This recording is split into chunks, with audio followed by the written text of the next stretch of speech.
If you woke up as a sockeye salmon, your first problem would not be bears. It would be lunch. Specifically, the fact that you are never going to eat lunch again.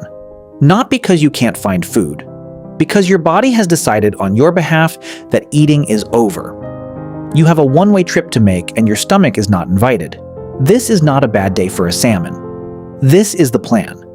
Everything your body has done for the last few years was quietly setting up this exact moment, and now the moment is here. And the moment is asking you to swim 1,000 miles uphill without a single snack. So let's start where you actually start, which is the ocean. For the last 2 to 4 years, you have been living the good life out in the North Pacific. You drifted in the great slow current of the Alaska Gyre, eating plankton and krill and the occasional small fish, growing from something the size of a paperclip into a sleek silver torpedo. A Fraser River sockeye can log 3,000 to 5,000 kilometers of ocean swimming during this phase.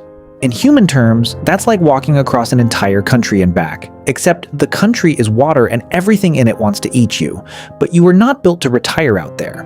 One day something switches on. The water temperature shifts, the daylight changes, and a timer you didn't know you had starts counting down. You stop being an ocean fish and become a homing missile, and the target is very specific. It is the exact stream where you hatched years ago out of a pile of gravel you do not consciously remember. Here is the part that sounds made up. You can actually find it. Out in the open ocean with no landmarks, you navigate using the Earth's magnetic field, like a compass built into your body. Scientists think you pull this off with tiny crystals of a magnetic mineral called magnetite, tucked inside cells in your nose, working like microscopic compass needles. Nobody has fully nailed down exactly how the sense works, but that's the leading idea. So for the long haul, you are basically a fish with a built-in GPS that only has one saved address: home. Then, once you get close to the coast, you switch systems entirely. You stop using the magnetic map and start using your nose. Every river smells different, and somewhere in your brain is the exact scent of your home stream, memorized when you were a baby. You will sniff your way through a maze of rivers and tributaries and pick out the one water that smells like childhood. Out of thousands. For a human, that's finding your house in the dark by smell alone, from another state, while jogging. And you will be jogging. Hard. Because now comes the river, and the river does not want you.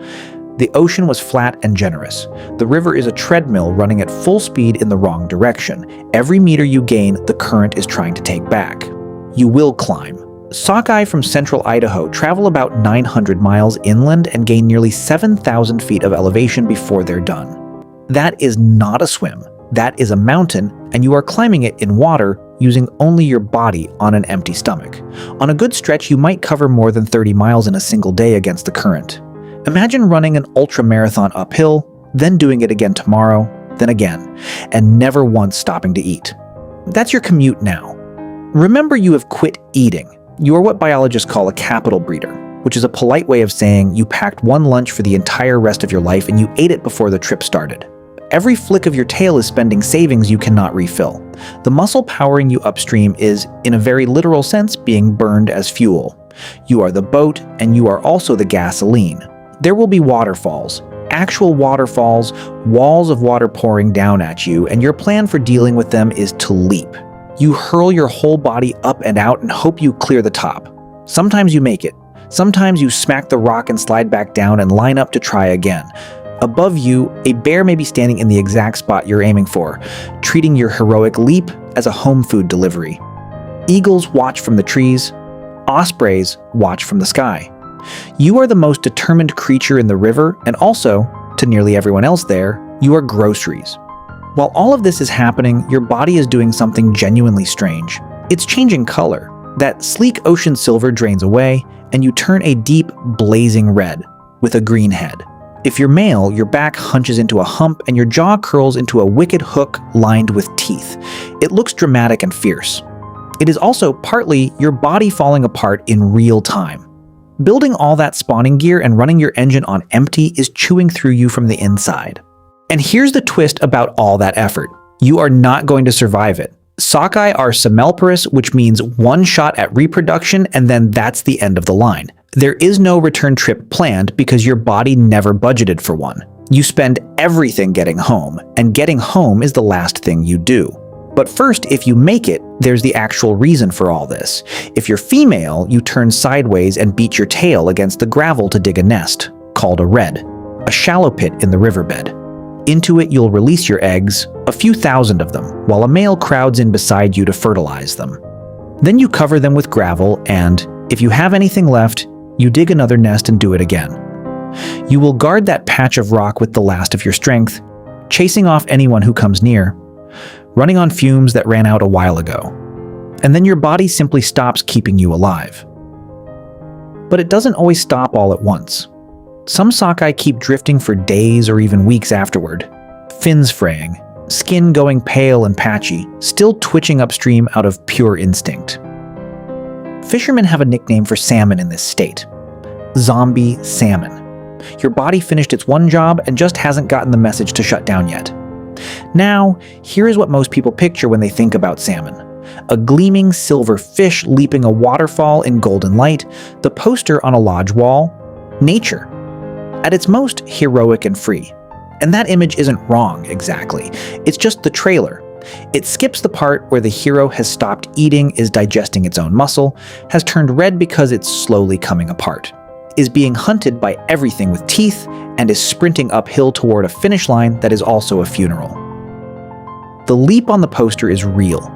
It's just 1 second out of the hardest month of a very short life. And your death, strangely, is not wasted.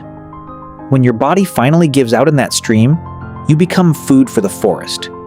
Bears drag salmon into the trees, eagles carry them off, and what's left rots into the soil.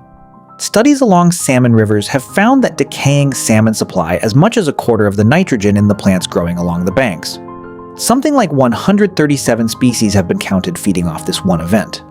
You spent your whole life swimming out to the ocean and back, and your final act is hauling all that ocean nutrition up a mountain and handing it to a forest. You are a delivery service that pays for the delivery with your life. So being a sockeye salmon sounds majestic. The leaping, the color, the 1,000-mile homecoming, until you realize your entire life is really just this.